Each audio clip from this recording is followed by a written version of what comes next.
ಕರ್ನಾಟಕ ರಾಜ್ಯ ಸರ್ಕಾರಿ SC ST ನೌಕರರ ಎಲ್ಲಾ ಕುಲ ಬಾಂಧವರಿಗೆ ಪ್ರೀತಿಯ ನಮಸ್ಕಾರ.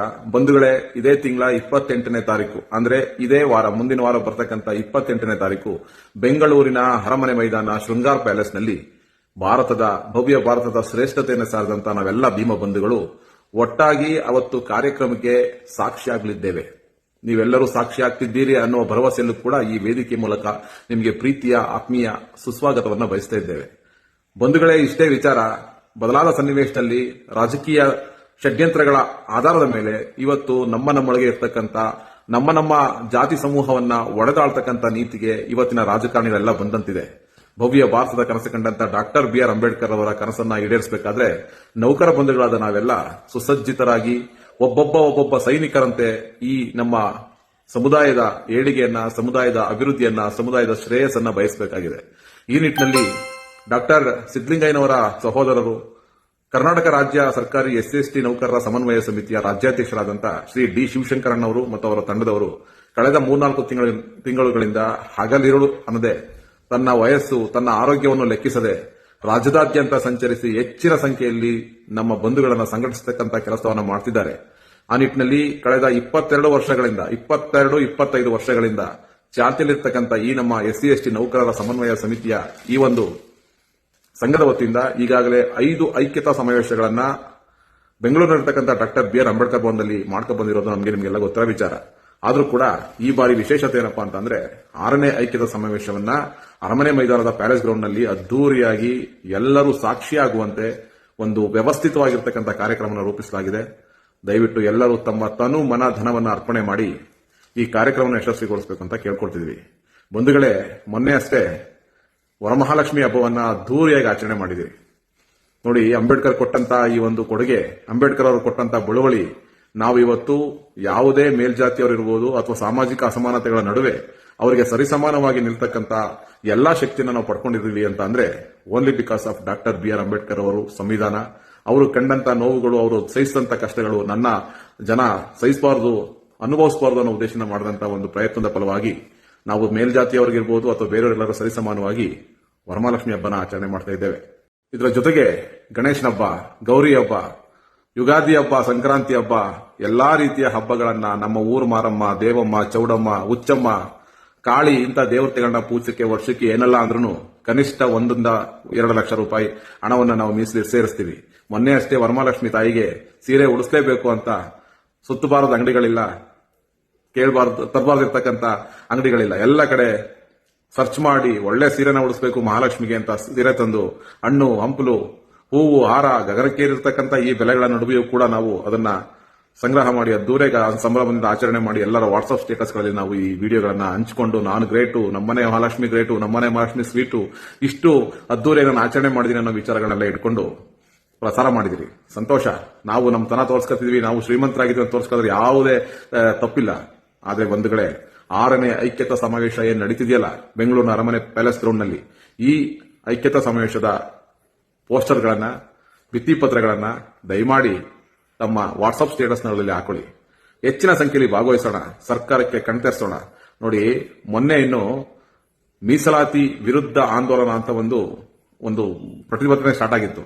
ಅದು ಪ್ರತಿಭಟನೆ ಆದ ಒಂದೇ ಒಂದು ದಿನಕ್ಕೆ ಕೇಂದ್ರ ಸರ್ಕಾರ ಇದರ ವಿರುದ್ಧವಾಗಿ, ಇದರ ಪರವಾಗಿ ತಮ್ಮ ನಿಲುವನ್ನ ತೋಡ್ಕೊಂಡಿದ್ದಾರೆ. ಅದಕ್ಕೋಸ್ಕರ 56 ಲಕ್ಷ ಜನ ಅದನ್ನ ಆ ಒಂದು ಸದಸ್ಯತ್ವದ ಮೆಂಬರ್ ಆಗಿದ್ದಾರೆ. ಇವೆಲ್ಲ ನಾವು ನೋಡ್ತಿರ್ಬೇಕಾದ್ರೆ ಸುಲಭವಾಗಿದೆ. ನಮ್ಮ ಮುಂದಿನ ಜನರೇಷನ್, ನಮ್ಮ ಮುಂದಿನ ಭವಿಷ್ಯ, ನಮ್ಮ ಭವಿಷ್ಯದ ಮಕ್ಕಳನ್ನ ನಿಜವಾಗ್ಲೂ ಕತ್ತಲೆ ಕೂಪಕ್ಕೆ ತಳ್ಳತಕ್ಕಂಥ ಷಡ್ಯಂತ್ರ ಈ ದೇಶದಲ್ಲಿ ನಡೀತಿದೆ ಅನ್ನುವಂಥದ್ದು ಎಲ್ಲರೂ ಒಪ್ಪಲೇಬೇಕಾಗಿರ್ತಕ್ಕಂಥ ವಿಚಾರ. ಯಾರು ಒಪ್ಲಿ ಬಿಡ್ಲಿ, ನಮ್ಮವರಂತೂ ನಾವು ಒಪ್ಕೊಳ್ಳೇಬೇಕು.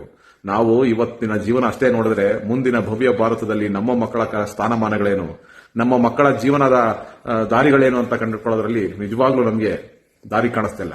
ಹಾಗಾಗಿ ಬಂಧುಗಳು ಹೇಳ್ತಾ ಇದ್ದೇನೆ, ದಯಮಾಡಿ ಇಂತಹ ಒಂದು ಕಾರ್ಯಕ್ರಮಗಳಿಗೆ ನೋಡಿ, ನಾವು ಈಗಾಗಲೇ ಹೇಳ್ದಂಗೆ ಒಂದು ವರ್ಷಕ್ಕೆ ಕನಿಷ್ಠ 2-3 ಲಕ್ಷ ಹಣಗಳನ್ನ ನಮ್ಮ ಈ ಹಬ್ಬ ಹರಿದಿನಗಳನ್ನ ಆಚರಣೆ ಮಾಡಲಿಕ್ಕೆ ಬಳಸ್ತಾ ಇರ್ತಕ್ಕಂಥ ಈ ಸಂದರ್ಭದಲ್ಲಿ ಸರ್ಕಾರಿ ನೌಕರಾದ ನಾವು ಕೇವಲ 500 ರೂಪಾಯಿಗಳನ್ನ, ಎಷ್ಟು ಸಾವಿರ ಜನ ಇದ್ವಿ ನಾವು ಈ ರಾಜ್ಯ ಸರ್ಕಾರಿ ನೌಕರಾಗಿ, ಕೇವಲ 500 ರೂಪಾಯಿಗಳನ್ನ ಈ ಕಾರ್ಯಕ್ರಮಕ್ಕೆ ವಿನಿಯೋಗಿಸಿ ಹೆಚ್ಚಿನ ಸಂಖ್ಯೆಯಲ್ಲಿ ಬಸ್ಗಳನ್ನ ಮಾಡಿಕೊಂಡು ಹೆಚ್ಚಿನ ಸಂಖ್ಯೆಯಲ್ಲಿ ಜನಗಳನ್ನ ಸಂಘಟನೆ ಮಾಡಿ ಈ ಒಂದು ಕಾರ್ಯಕ್ರಮಕ್ಕೆ ಬಂದು ನಮ್ಮೆಲ್ಲರ ಒಗ್ಗಟ್ಟನ್ನು ಪ್ರದರ್ಶನ ಮಾಡಬೇಕಾಗಿದೆ, ನಮ್ಮೆಲ್ಲರ ಐಕ್ಯತೆಯನ್ನು ಪ್ರದರ್ಶನ ಮಾಡಬೇಕಾಗಿದೆ.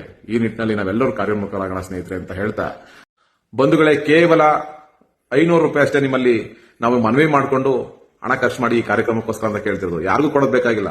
ನೀವು ನಿಮ್ಮ ಕಾರ್ಯಕ್ರಮಕ್ಕೆ ಹಣ ಖರ್ಚು ಮಾಡ್ತಿದ್ದೀರಿ. ಹಬ್ಬ ಹರಿದಿನಗಳು ಅಂತ ಸಾವಿರಾರು ರೂಪಾಯಿ, ಲಕ್ಷಾಂತರ ರೂಪಾಯಿ ಖರ್ಚು ಮಾಡ್ತಕ್ಕಂಥ ಈ ಸಂದರ್ಭದಲ್ಲಿ ಸಾರಾಸಗಟಾಗಿ ₹500 ನಾವೇನು ತೊಂದರೆ ಆಗಿಲ್ಲ ನಮ್ಮ ಜೀವನಕ್ಕೆ. ನಿಮ್ಮ ಭಗವಂತನೇ ಕೊಟ್ಟಿದ್ದಾನೆ ಅಂತ ಅನ್ಕೊಂಡು, ನೀವು ಪೂಜಿಸೋ ಭಗವಂತನೇ ಕೊಟ್ಟಿದ್ದಾನೆ ಅಂತ ಅನ್ಕೊಂಡು ಕೇವಲ ₹500 ಇದನ್ನ ಈ ಕಾರ್ಯಕ್ರಮಕ್ಕೋಸ್ಕರ ವಿನಿಯೋಗ ಮಾಡೋಣ. ಅದ್ಧೂರಿ ಕಾರ್ಯಕ್ರಮಕ್ಕೆ ನಾವೆಲ್ಲ ಸಾಕ್ಷಿ ಆಗೋಣ. ಕನಿಷ್ಠ 40 ರಿಂದ 50 ಸಾವಿರ ಜನಸಂಖ್ಯೆ ನಾವೆಲ್ಲ ಒಟ್ಟಾಗಿ ಸೇರಿ ನಮ್ಮೆಲ್ಲರ ದಿಟ್ಟತನದ ಕೂಗಣ ಈ ಕರ್ನಾಟಕ ರಾಜ್ಯದಾದ್ಯಂತ ಪಸರಿಸೋಣ. ನಮಗೆ ಬೇಕಾಗಿರ್ತಕ್ಕಂಥ ಹಕ್ಕುಗಳನ್ನ ಬಡದ್ ಕಿತ್ಕೊಳ್ಳೋಣ.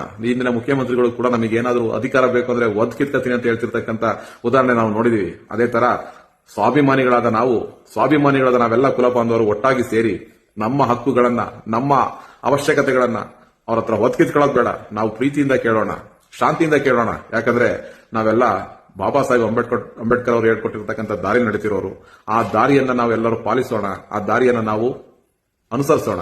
ಆ ಮುಖಾಂತರ ನಮ್ಮ ಬೇಕು ಬೇಡಿಕೆಗಳನ್ನ ಈಡೇರಿಸಿಕೊಳ್ಳೋಣ ಅಂತ ಹೇಳ್ತಾ, ಹೆಚ್ಚಿನ ಸಂಖ್ಯೆಯಲ್ಲಿ ಭಾಗವಹಿಸಿ ಬಂಧುಗಳೇ, ನಿಮ್ಮ ಒಂದು ದಿನ ಕೇವಲ ಒಂದು ರಜಾ ಹೋಗುತ್ತಷ್ಟೇ. ಅಥವಾ ಆ ದಿನ ಕೂಡ ಒಂದು RH ಇರೋದ್ರಿಂದ RH ನ ಬಳಕೆ ಮಾಡಿಕೊಂಡು, ಅಥವಾ OOD ಸೌಲಭ್ಯಗಳು ಕೂಡ ರಾಜ್ಯಾಂತದಲ್ಲಿ ಈಗಾಗಲೇ ಚಾಲ್ತಿಯಲ್ಲಿದೆ, ಅದು ಆಗ್ತಕ್ಕಂಥ ಸಾಧ್ಯತೆ ಇದೆ. ಅದಾದ್ರೆ ಇನ್ನೂ ಹೆಚ್ಚಿನ ಸಂಖ್ಯೆಯಲ್ಲಿ ನೀವೆಲ್ಲ ಭಾಗವಹಿಸ್ತೀರಿ.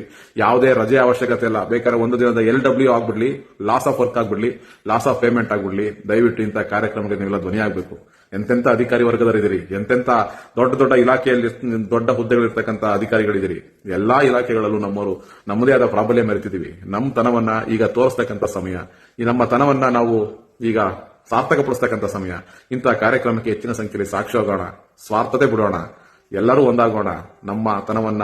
ನಮ್ಮ ದಿಟ್ಟತನವನ್ನ 6ನೇ ಐಕ್ಯತಾ ಸಮಾವೇಶದಲ್ಲಿ ದಿನಾಂಕ 28ನೇ ತಾರೀಕು, ಇದೇ ತಿಂಗಳ 28ನೇ ತಾರೀಕು ಬೆಳಗ್ಗೆ 10 ಗಂಟೆಗೆ ನಾವೆಲ್ಲ ಒಂದು ಕಡೆ ಅಸೆಂಬಲ್ ಆಗಿ ನಮ್ಮ ತನವನ್ನ ತೋರಿಸೋಣ ಅಂತ ಹೇಳ್ತಾ, ಬಂಧುಗಳೇ, ನಿಮ್ಮೆಲ್ಲರ ಪ್ರೀತಿಯ ತನು ಮನ ಧನದ ಅರ್ಪಣೆ ಈ ಕಾರ್ಯಕ್ರಮಕ್ಕಾಗ್ಲಿ.